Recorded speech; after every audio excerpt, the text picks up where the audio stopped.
A palavra do Senhor, então, o livro de 2 Coríntios, capítulo 4. 2 Coríntios, capítulo 4.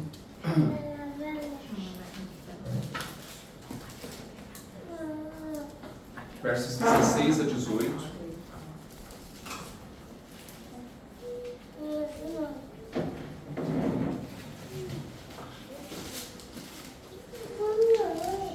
Pode deixar aberto nesse texto aí, mas também lá em 2 Coríntios, capítulo 9, vou ler rapidamente, verso 7, vai dizer assim: cada um contribua segundo tiver proposto no coração, não com tristeza ou por necessidade, porque Deus ama e sente prazer, apreço por essa pessoa, a quem contribui com alegria. E ele vai descrever nos versos anteriores aí que toda a bênção, toda a dádiva, chuva, sol, alimento, sustento, recursos, tudo é dado por Deus. E o cristão contribui em gratidão ao que Deus já fez por ele, tá? Então, os irmãos que trouxeram as suas ofertas, não se sintam constrangidos, pode estar trazendo aqui para a glória de Deus, também. O intuito principal dessas ofertas é abençoar aqueles que mais necessitam, tá?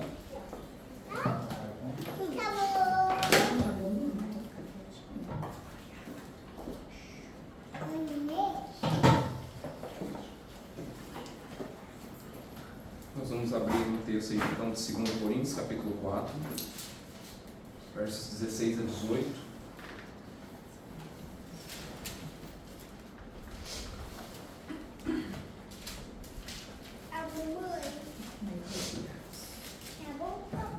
Amém? Os irmãos acharam?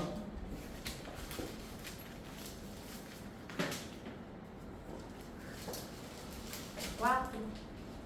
2 Coríntios, capítulo 4, versos 16 a 18. Por isso, então, ele está concluindo aqui, referente aos versos anteriores que ele citou, tá?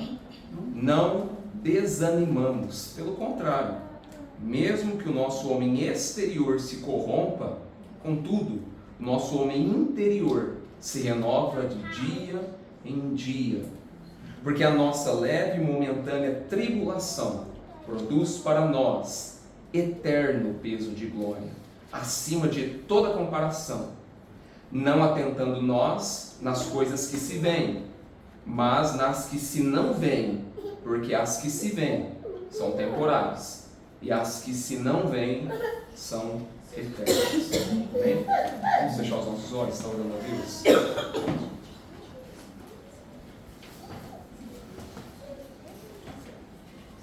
Pai, nós te agradecemos pelo teu santo amor, por ter nos trazido aqui, ó Pai, por mais esse culto, ó Pai, para a glória do teu santo nome.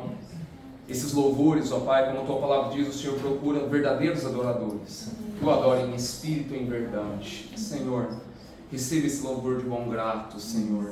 Nós te pedimos a Ti, Senhor, que o Senhor esteja no nosso meio. A tua palavra vai dizer no livro de Esdras, quando o livro da lei foi citado ali, proclamado diante do povo, o povo se compungiu, chorou, ó Pai.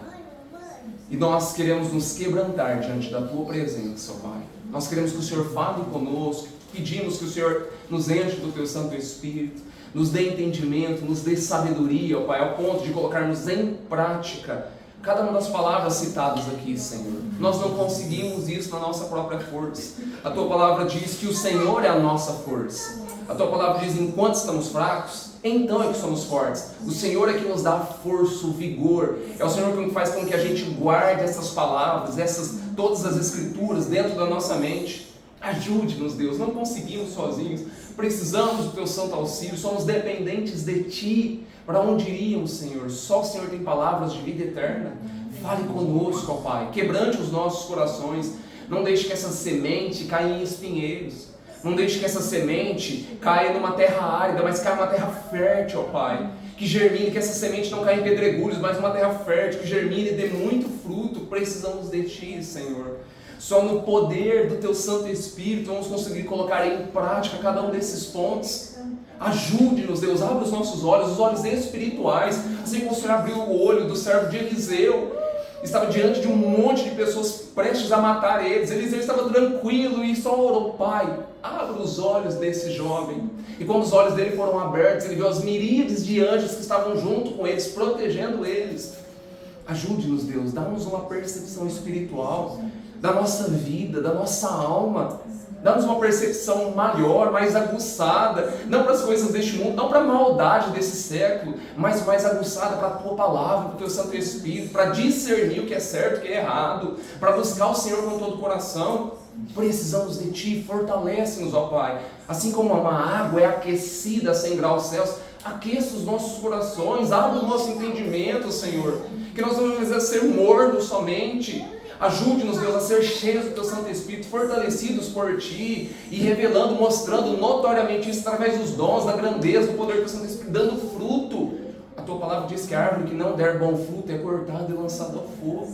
Por isso precisamos de Ti, Senhor. Perdoa as nossas falhas, perdoa os nossos pecados, somos indignos, ó Pai, de pedir qualquer coisa a Ti, mas a Tua Palavra diz: se nós confessarmos os nossos pecados, o Senhor é fiel e justo para nos perdoar e nos purificar de toda injustiça. Perdoa as nossas falhas, Deus. Use, meu Pai, para a Tua glória, que o Teu Santo Espírito esteja no nosso meio. Eu não sou nada, eu não sou ninguém. O apóstolo Paulo vai dizer isso aqui nos versos anteriores: somente um vaso em Tuas mãos. Usa-me, Deus, para a Tua glória. Quebrante esses corações, que a Tua Palavra entre como uma espada de 2 gumes nessas vidas, ó Pai. Eu te peço, em nome do Teu Filho Jesus Cristo. Amém. Amém. E amém. O apóstolo Paulo vai escrever essa segunda carta aos Coríntios e nela tem várias instruções, não somente admoestações ali, instruindo eles de acordo com as tribulações, as perseguições, os percalços da vida, mas também admoestar ele contra falsos apóstolos, que também tinham se dissimulado, entrado dentro da igreja de Corinto. E muitos deles estavam dando crédito ao que esses falsos apóstolos diziam. Por quê? Por causa da situação financeira desses falsos apóstolos. Eram pessoas bem vistas diante da sociedade, eram ricos. Por serem ricos e eloquentes, eles estavam sendo seduzidos, a igreja estava sendo seduzida por esses falsos profetas. E essa é uma das instruções da carta. E outra instrução é admoestar eles quanto aos percalços, as aflições, os sofrimentos, as perseguições que a igreja estava prestes a enfrentar.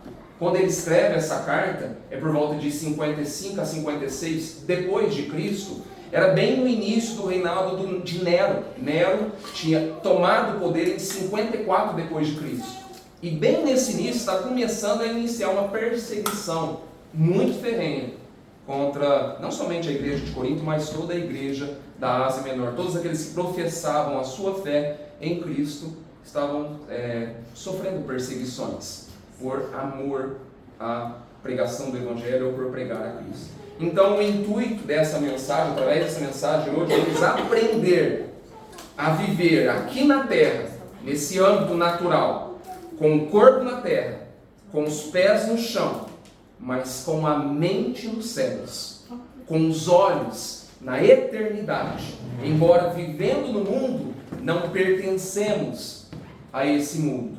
Embora com os pés aqui na terra, aspirando os céus. É fazer o intuito dessa mensagem, desse texto que eu preparei aqui, dessa passagem do livro de 2 Coríntios, é fazer com que venhamos a ser consumidos, não pelo que o mundo tem a oferecer, não pelos recursos, pela sociedade ou pela o que a mídia tem a nos mostrar, mas a sermos consumidos, cheios, preenchidos de valores eternos, por aquilo que não murcha, por aquilo que não degrada, por aquilo que é precioso, eterno, aquilo que está em novos céus e em nova terra. E é isso que o apóstolo Paulo está destacando aqui nesse texto de 2 Coríntios, capítulo 4, versos 16 a 18.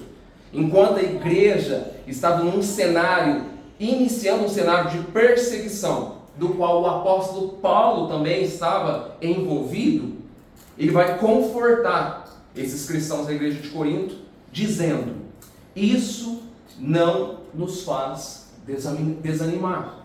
Essas perseguições não vão fazer com que a gente desfaleça. Esses sofrimentos não é suficiente para abater a cada um de nós. Então ele vai incentivar a igreja a ser fortalecida. E ele vai dar alguns pontos, alguns parágrafos, citando por que eu devo permanecer inabalável em meio a sofrimento, a perseguição do povo daquela época. Por que eu devo estar fortalecido no Senhor? Ainda que o nosso corpo, homem exterior, como ele vai dizer, se corrompa, o que é isso? O corpo físico envelheça, adoeça, sofra um desgaste. O corrompa aqui não é no termo pejorativo, tá? O corrompa aqui é o desgaste físico. Ainda que eu perca um dos meus membros, ainda que eu seja açoitado, ainda que eu envelheça, ainda que eu seja atacado por algum tipo de doença, algum tipo de enfermidade, ainda que as provações tragam aflições, dores, perturbações, prisões, eu não me desfaleço, ele vai citar no texto. Ainda que isso ocorra, isso ainda não é suficiente para fazer com que eu desanime. Por quê? Porque ele tinha essa convicção. Porque ele sabia que, independente das perseguições, dos sofrimentos que ele tenha passado, não fazia com que ele desanimasse. O que fazia com que ele tivesse uma fé ou uma convicção inabalável? Por quê? Porque os olhos dele não estavam fitos nas coisas aqui da terra. Os olhos dele estavam fitos na eternidade. Porque a eternidade estava cravada nos olhos dele. O nosso interior, como o texto vai dizer na sua continuidade, se renova dia a dia, embora o corpo pereça, embora o corpo envelheça, embora venham as doenças, os sofrimentos, os percalços, as lutas intensas, o interior, que é o mais precioso, ele não está inerte, ele não está parado, estagnado. O interior cresce a cada dia. O interior, a mente, a alma, o espírito, amadurece a cada semana que passa. Os valores, as convicções, a fé é mais fortalecida com os precalços. As percepções espirituais são mais aguçadas. O discernimento do que é certo, do que é errado, do que é de Deus, do que não é, já é mais elevado. A intimidade com Deus é aumentada. Essa vai aumentando, evoluindo, crescendo, progredindo. O quê? O interior. Por quê? Porque a nossa alma, o nosso espírito, o nosso interior não está sujeito, subordinado ao nosso corpo. O nosso espírito, a nossa alma, não está subordinada ao nosso corpo carnal, à nossa carnalidade, que envelhece, perece, sofre dor e tem todos os tipos de sofrimento e angústia na carne. A alma não, o espírito não. E tem algo que fortalece o espírito, enrijece o espírito, faz com que ele entre em um estado de maturidade, crescimento espiritual. Por isso ele vai dizer, citar essas passagens: o interior, independente das permutas, deve permanecer intacto, guardado, renovado. E não somente isso, mas crescendo, fortalecendo a cada dia, como o apóstolo Paulo vai dizer, crescendo na graça, no conhecimento e no amor. O verso 17 ele vai citar, por quê? Porque a nossa leve e momentânea tribulação, aquilo que eles estavam passando era leve, alapros do grego, era uma linharia, era algo sem peso, era algo insignificante. Para eles aquilo era algo momentâneo, o apóstolo Paulo vai dizer. Ele estava dizendo que o sofrimento, a dor era insignificante, comparado ao que eles iriam ver na eternidade. O que era insignificante? Que tipo de sofrimento eles tinham? Qual era a perseguição? Primeiro, o apóstolo Paulo apanhou 3 vezes, 40 menos 1, açoitado nas costas. 40 vezes menos 1, 3 vezes. Eles davam, porque se desse 40, os judeus tinham que parar de açoitar o apóstolo Paulo. Então o que eles faziam? Davam 39, paravam, e depois davam mais 39, paravam, e depois davam mais 39. 3 vezes, 39 vezes nas costas. Ele foi açoitado, não foi por qualquer coisa, por causa do Evangelho, a pregação do Evangelho. 3 quarentenas menos 1 de açoite. Passou noites em abismo, fomes, jejuns forçados, naufrágio, apedrejado e quase dado como morto. E é até interessante essa passagem, quando vai dizer, citar sobre esse texto, que ele foi apedrejado, dado como morto, porque um defunto eles costumavam enterrar. O apóstolo Paulo foi jogado como indigente fora da cidade e dado como morto. Nem o intuito de tentar enterrar, porque achava que estava morto, porque não enterraram. Jogaram como um lixo fora da cidade. Esse é o homem. Esse é o homem que diz que tudo que ele estava sofrendo, todas as perseguições eram insignificantes perto do que ele ia estar e passar a eternidade com Deus. Uma eternidade. E não somente isso, quando ele sofre um naufrágio e depois ele entra numa praia, logo que ele chega na praia, ele é picado por uma víbora, por uma serpente. Ele chama tudo isso leve. Tudo isso é momentâneo. Tudo isso passa. É leve o que passamos nesse corpo, é leve as perseguições, é leve as tribulações, é leve o sofrimento, é momentâneo, é rápido, é passageiro. Como o texto vai dizer em 1 Pedro 1, 24 e 25, o homem, a humanidade, o ser humano é como a relva, e a glória desse homem como a flor da relva.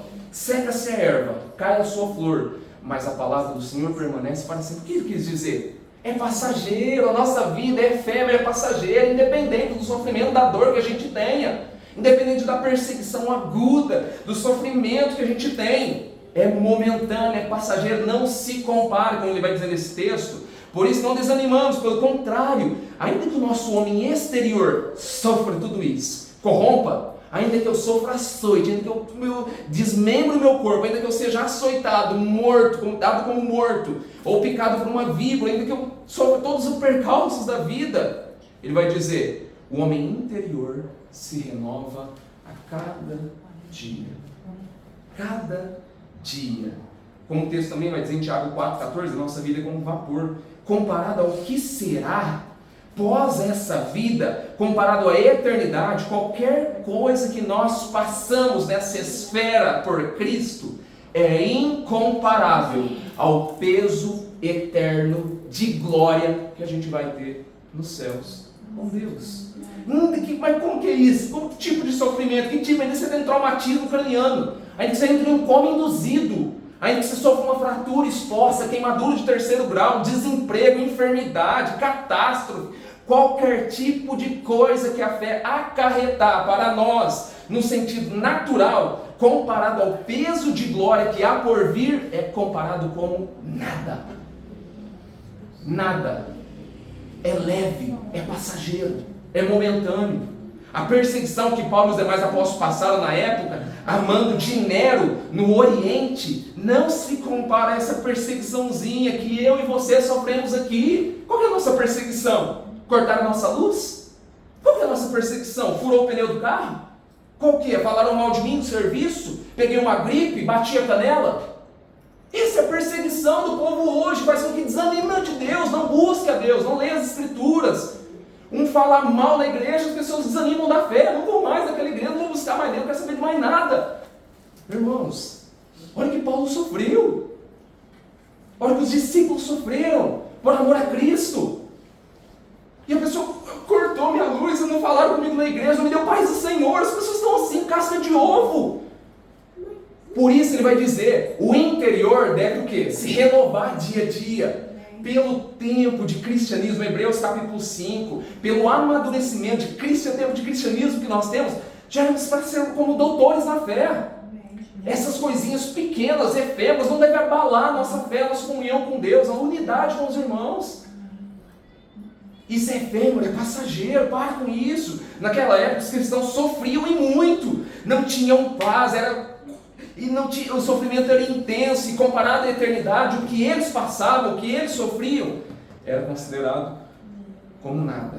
Só consegue passar por provações nessa terra, por tribulações nessa terra, por privações nesse âmbito, aquele que tem a eternidade gravada nos seus olhos. O que é isso?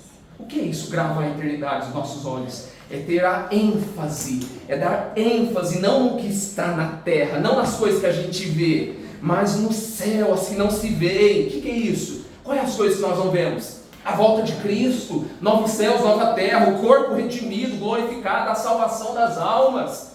o avanço do reino de Deus, a unção, o enchimento do Espírito Santo.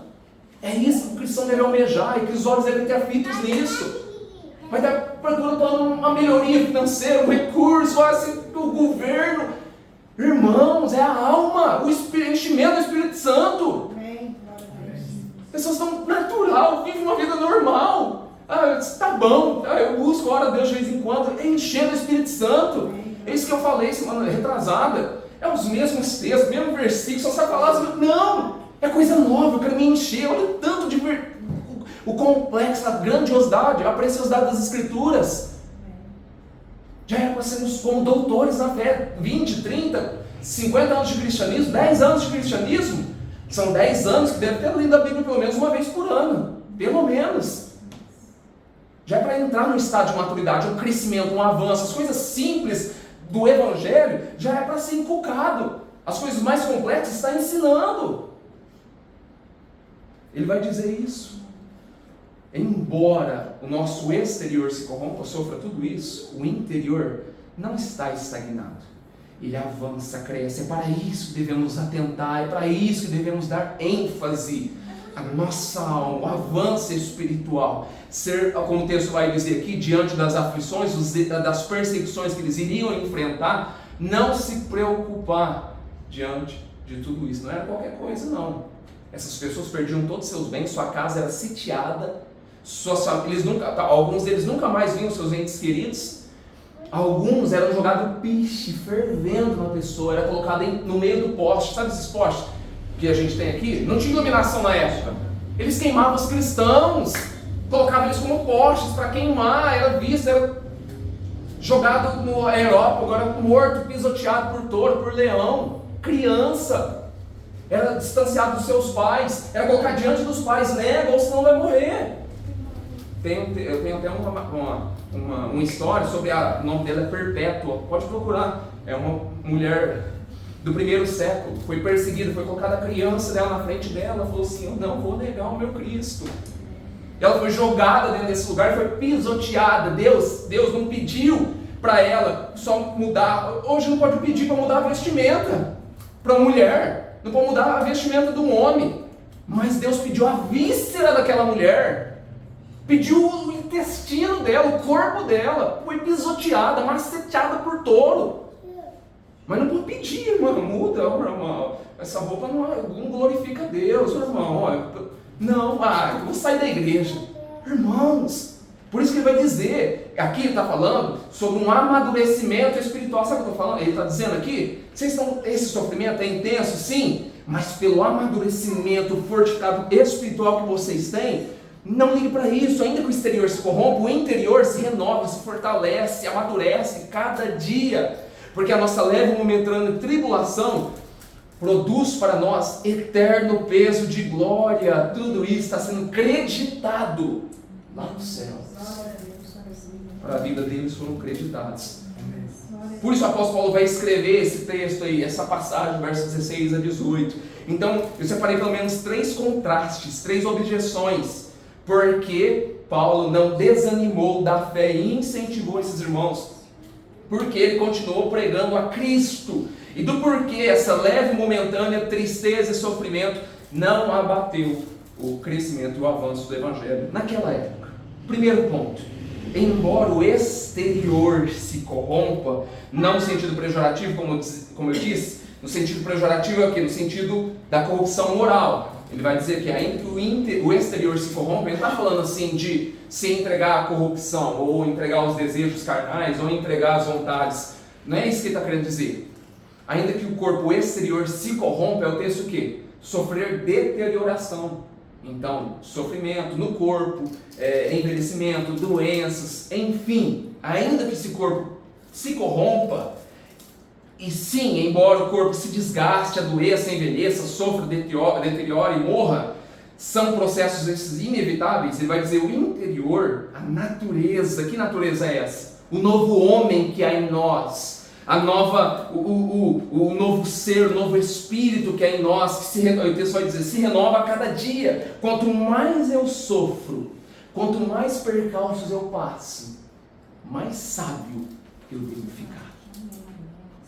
mais inteligente, mais precavida. Eu já caí nessa situação, não vou cair nela de novo.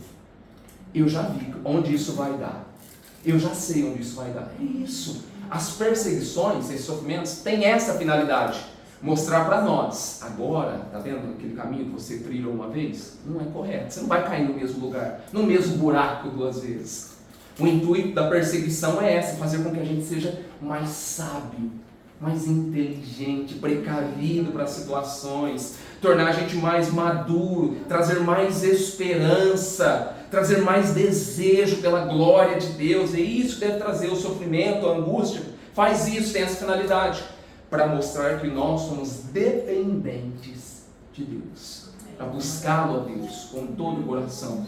Por isso ele vai dizer, embora se corrompa, o interior se renova dia após dia. Segundo ponto, é efêmero, é o que? Insignificante, pequeno. O que eu e você passamos, não tem por que reclamar, não tem por que você ficar lamentando, não tem por que você ficar lamuriando pelas circunstâncias, pelas situações da vida. Deixemos de andar em círculos, como o povo de Israel no deserto fazia, porque ficavam murmurando diante de Deus. Lá no Egito eu tinha a cebola, eu tinha o pão, eu tinha tudo. Agora eu estou aqui no deserto, não vai morrer no deserto. É assim que as pessoas fazem. Buscaram a Cristo, creram no Senhor de todo o coração, professaram a sua fé, fizeram o batismo para sair do batismo e ficar reclamando sua vida inteira. Isso não é cristianismo. E outra, não sofre 1% do que esse homem sofreu. 1%. É só pegar uma gripe, a pessoa desanima da fé hoje. Pegou uma gripe, não vou mais buscar Deus, não tem jeito, não dá nem para ir para a igreja. Mas ele vai dizer isso, olha só. O segundo ponto é isso: cada momento que deixamos de reclamar, de murmurar, apontamos que queremos mais de Deus, que estamos crescendo em Deus, que temos um discernimento maior, um amadurecimento espiritual. É só observar, uma pessoa madura na fé, uma pessoa que tem Deus no seu coração, ela não fica murmurando, se lamentando, queixando pelas coisas da vida. Ela é grata por tudo que foi concedido para ela, principalmente seu Filho Jesus Cristo. Então o alimento que ela tem, Senhor, graças eu te dou por esse alimento, por esse pão, graças eu te dou por essa vestimenta que eu tenho, pelo serviço que eu tenho. Graças a Deus, ó Pai, eu te agradeço pelo teu santo amor, pelas tuas misericórdias que se renovaram a cada manhã. A pessoa é agraciada, ela agradece a Deus, ela louva a Deus, enaltece a Deus. Não fica murmurando, queixando, reclamando. E você vê que se você até criar uma intimidade, começar a conversar muito com essa pessoa, você acaba se intoxicando junto com ela. Amadurecimento espiritual, discernimento, crescendo. Então você vai vendo que essa pessoa, os percalços, os sofrimentos que ela passou, vai fazendo com que ela avance, cresça, não fique no mesmo estado. A pessoa que está no mesmo estado pode ver, ela ainda não teve as suas faculdades, o seu espírito preenchido, e precisa crescer. O cristão não foi chamado para ficar no... E outra, é verdade, nós não fomos chamados somente para ficar aqui sentado e ter um culto que não, é para avançar, crescer, conhecer mais a Deus, conhecer, tem vários dons espirituais. Pelo menos o apóstolo Paulo vai citar isso nesse livro de 1 Coríntios, capítulo 12, os dons espirituais. Tem vários dons, e o texto vai dizer, procure os melhores dons. Então, nós não fomos chamados para ficar no comodismo, nós fomos chamados para avançar.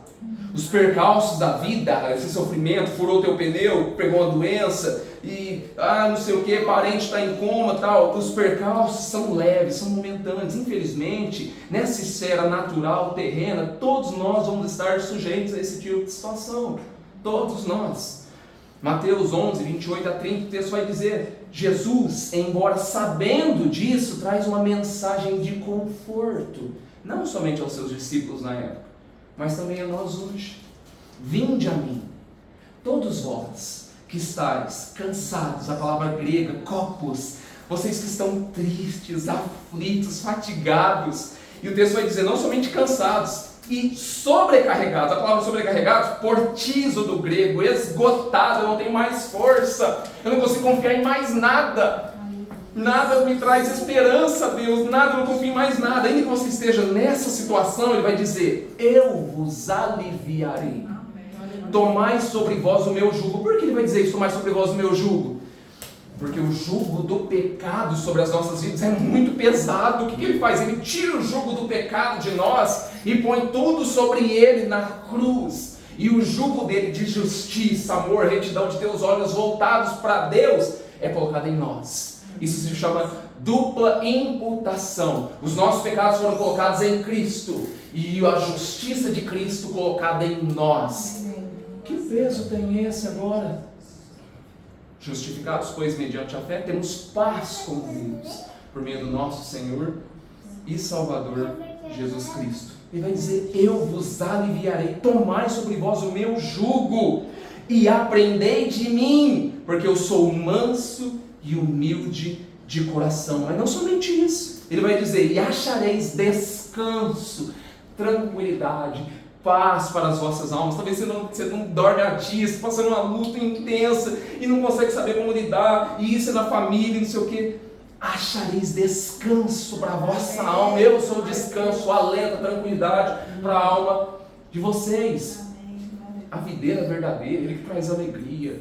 O pão vivo que desceu do céu, ele é seu sustento. A água, ele é a água viva. O pão, a palavra dele, ele é a porta, ele é o caminho, a verdade, a vida. Enfim, ele é a ressurreição e a vida. Porque o meu jugo é suave e o meu fardo é leve. Ele concedeu isso a nós. O presente natural, essa vida que a gente tem aqui, o dia de amanhã, amanhã e depois amanhã, esse presente onde nós vivemos é doloroso, sim, é triste, mas o futuro é glorioso, é eterno. Por isso que ele vai dizer: produz em nós, o texto vai dizer aí, olha só que interessante, porque está leve momentânea em tribulação, produz em nós um presente, peso de glória?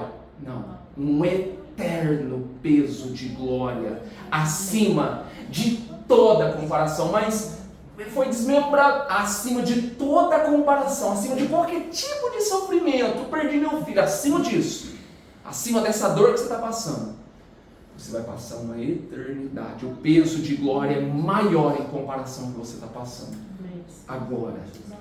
Embora o natural, que o terreno presente seja doloroso, o futuro é glorioso. Terceiro ponto: as coisas visíveis são temporais, porém as invisíveis são eternas. Hebreus 11:1 vai dizer: ora, a fé, o que é fé? Convicção, certeza. A fé é certeza de coisas que se esperam e convicção de fatos que não se veem. Por exemplo, você sabe que amanhã, talvez pela sua própria certeza natural, amanhã vai sair um sol. Não é verdade? Isso é certeza, você tem certeza, amanhã vai sair um sol. A fé é o mesmo intuito, eu tenho certeza, convicção. Convicção do quê? De coisas que não se veem. O que eu não vejo? Deus, o Espírito Santo, os anjos, a pátria celeste, o nosso corpo a ser glorificado, entrar nos céus. Isso que ele está querendo dizer. O que é isso? Qual que é as coisas que não se veem? Como o texto também vai dizer lá, em Hebreus 11, verso 13. Todos estes quem? Qual que é o contexto de Hebreus 11, 13? Os heróis da fé, todos estes, Abraão, Isaac, Jacó, Noé, Abel, enfim, Enoque, os exemplos da fé, todos esses morreram na fé, o texto vai dizer, sem ter obtido as promessas. Mas como assim?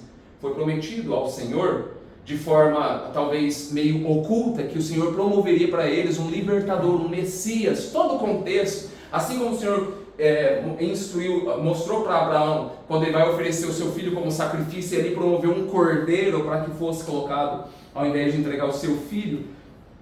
Isaac era um eufemismo para a pessoa do Senhor Jesus Cristo. Então todos eles sabiam que o Senhor promoveria, levantaria um libertador para o seu povo. Todos eles, embora morreram, eles não puderam ver, não foi concreto, isso é visível, o objetivo observar a promessa de Deus.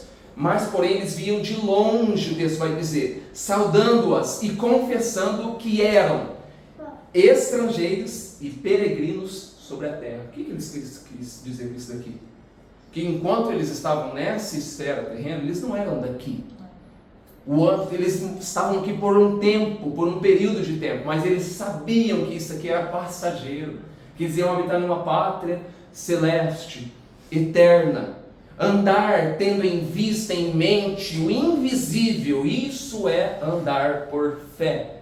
Eles sabiam que eles estariam com Deus. Você não vê as coisas acontecendo a seu favor, às vezes não vê as coisas acontecendo como você queria, mas sabe que no final, o que vai perdurar, o que vai prevalecer, é a vontade e a palavra de Deus. Se Ele disse que vai ressuscitar a gente, que vai dar um corpo glorificado para nós, que a gente vai habitar numa pátria celeste, que a gente vai estar com Ele para a eternidade, que lá não vai precisar de sol, nem de lua, que Ele brilhará, é porque se Ele disse, é porque vai acontecer.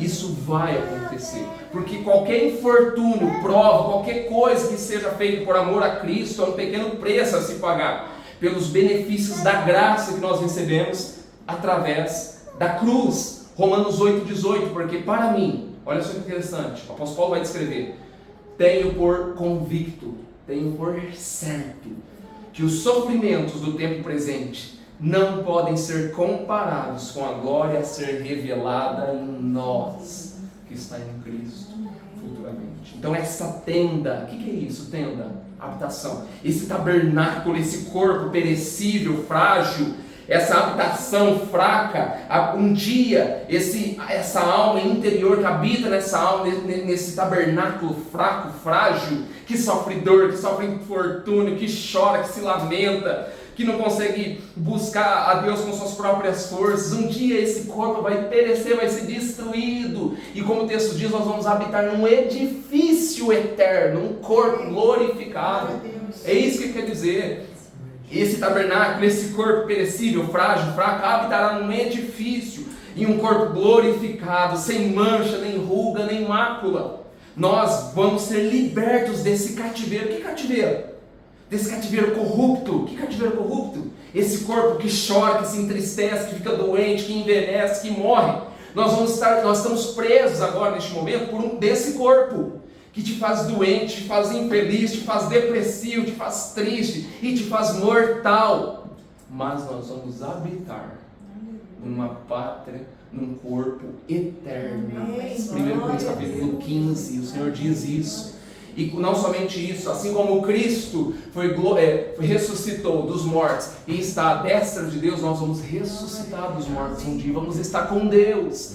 Essa sim deve ser a alegria nossa. Por isso que ele vai dizer, tá vendo? Porque vocês não devem ficar tristes. Tá vendo porque você não tem que desanimar? Porque nesse mundo você vai passar por isso mesmo. Você vai sofrer, você vai ter dor, você vai perder. Um dia após o outro nós vamos passar por isso. Mas ele está dizendo o que aqui? Tenham em vista, não isso natural, tenham em vista a eternidade. Amém. Em estar com Deus. Por isso ele vai dizer isso. Olha que interessante. Produz a nós o eterno peso de glória acima de toda comparação. Como? Não atentando nós nas coisas que se veem, mas nas que se não veem. Porque as que se veem são temporais, passageiras, mas as que se não se veem são eternas. Eternas. Nós vamos habitar com Deus numa pátria eterna. Rapidamente, eu vou abrir o último texto, está em Romanos capítulo 8, olha que interessante. Versos 18 a 25. Ele vai falar, o apóstolo Paulo também vai citar esse mesmo interim, mesmo intuito que ele estava ali confortando a igreja de Corinto, e também vai confortar alguns cristãos que estavam em Roma. Porque para mim, como o texto eu já citei, falei essa passagem, tenho por certo, convicto, que os sofrimentos do tempo presente não podem ser comparados com a glória a ser revelada em nós. Aí ele vai dizer o quê? A ardente expectativa da criação aguarda a revelação dos filhos de Deus. O que é isso? A ardente expectativa da criação. Todas as coisas foram criadas por Deus. Céus, terra, mar, oceano, animais selváticos, animais domésticos, animais, todo tipo de animal, todo tipo de ser, lua, oceano, mar, tudo, árvores, tudo, toda a criação. Olha que interessante. Toda a criação aguarda alguma coisa. O que eles aguardam? A revelação de algo. De quem? Dos filhos de Deus. Olha só que interessante. Pois a criação está sujeita à vaidade. Que criação é essa? Toda a criação. Até nós. estamos sujeitos à vaidade. Não voluntariamente, mas por causa daquele que a sujeitou. O que é isso? O pecado. Na esperança de que a própria criação será um dia o quê? Redimida do cativeiro da corrupção. Irmãos, enquanto estamos nesse corpo natural, nós estamos, o que o texto vai dizer claro aqui, nós estamos num cativeiro de corrupção dentro deste corpo. Então, quando a gente começa a crer no Senhor Jesus Cristo, não adianta falar assim, não, agora eu me tornei um anjo celeste. Aquele que diz que não tem pecado é mentiroso e a verdade não está nele. O nosso corpo é corrupto.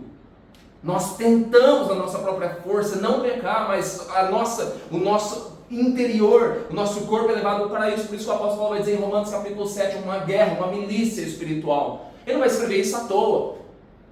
Mas eu não peco em pensamentos, em atitudes, em reações, em omissões. É pecado. Para Deus é pecado. Um só pecado é suficiente para você se afastar, não estar mais perto de Deus. Um só pecado. Por isso o texto vai dizer, em outras passagens, a graça é um favor imerecido. Por isso é concedido a nós. Não porque a gente merece. Você não merece nada. Eu não mereço nada. Deus concedeu gratuitamente isso. Mas ele vai dizer, olha só interessante no texto. Por quê? Porque, não voluntariamente, mas por causa daquela que a sujeitou, na esperança de que a própria criação será redimida do cativeiro da corrupção, para a liberdade da glória dos filhos de Deus. Por que da corrupção? O texto vai dizer também em Gênesis capítulo 3, verso 16, Deus, quando ele vai conversar com Adão, vai dizer, Adão, maldita é a terra por tua causa. Uma maldição na terra, por causa de Adão. Esses matos que se levantam, antigamente não tinha nada disso, irmãos. Tiririca, não sei o que lá, essas coisas, parece ser brincadeira, né? Essas coisas assim que acontecem. Irmão, isso aconteceu por causa do pecado. Tsunami, lava vulcânica, tornado, tudo isso, irmão, todos esses acontecimentos, essas tragédias naturais, são percalços do pecado. Não é porque a natureza isso, o mundo, não. O pecado fez isso. A atitude que Adão teve em não comer daquele fruto fez com que tudo isso acontecesse. Então a criação, olha o texto vai dizer, a própria criação será redimida um dia desse cativeiro da corrupção, dessa maldição que foi lançada por ela, para a liberdade da glória dos filhos de Deus. Porque sabemos que toda a criação, a um só tempo, geme e suporta angústia até agora. Irmão, toda a criação suporta angústia, está esperando a volta de Deus, está esperando o acontecimento glorioso de Cristo. E incrível que muitas pessoas, como o apóstolo Paulo vai dizer, são cristãos e não estão aguardando esse momento. A criação suporta, deseja, geme, eu quero que o Senhor venha, eu não aguento mais esse corpo, eu não aguento mais esse tipo de pecado. E não somente ela, mas também nós que temos as primícias do Espírito, igualmente gememos no nosso íntimo, aguardando a adoção de filhos, a redenção do nosso corpo. O que é isso? Nós aguardamos algo, nós queremos ser libertos desse tabernáculo, nós queremos habitar agora num edifício eterno, num corpo glorificado, sem pecado. Esse deve ser o nosso desejo. Por isso que ele vai citar essa passagem no livro de 2 Coríntios, capítulo 4, do verso 16 a 18. Tenham em vista que vocês, agora, por serem cristãos, estão almejando um corpo glorificado. E tudo isso que vocês estiver acontecendo com vocês, toda a morte do cristão, tem outra passagem que vai dizer, é gloriosa para Deus. No mundo, fosse chamado não somente para crer em Cristo, mas também a padecer, morrer por Ele. Muitas são as aflições dos justos, por isso o Senhor de todos o livra. Então nós aguardamos a redenção do nosso corpo, porque na esperança fomos salvos. Ora, esperança que se vê não é esperança, pois se alguém vê, como espera? Mas se esperamos o que não vemos, com paciência o aguardamos. Então, como o texto vai dizer, por isso vai dizer, não atente nós pelas coisas que se veem, porque as que se veem são temporais, as que não se veem são eternas. Busque isso, busque coisas eternas, ser cheio do Espírito Santo, entender mais a palavra de Deus, conhecer o seu Filho Jesus Cristo, conhecer as Escrituras, atender mais a vontade de Deus, amar o seu próximo, interceder pela sua família, por amigos. Esse deve ser nosso desejo, ter os olhos em vista na eternidade. Lógico, a gente necessita ter um alimento, um sustento, nós precisamos sustentar nossa casa, mas como eu citei isso em textos passados, em primeira instância, em primazia, nós devemos buscar a Deus. Você não é homem de ferro, nós somos naturais. Então tudo que nós devemos fazer, tudo nós devemos colocar em Deus em primeira instância. Senhor, é o Senhor que abençoa a minha casa, Senhor, é o Senhor que me dá o sustento, é o Senhor que me dá a saúde. Eu não sou nada e eu não sou ninguém. Guarda a minha casa, guarda a minha esposa, Senhor, me fortalece. E assim, preenchendo, sendo cheio do Espírito de Deus. Amém? Vamos estar orando a Deus.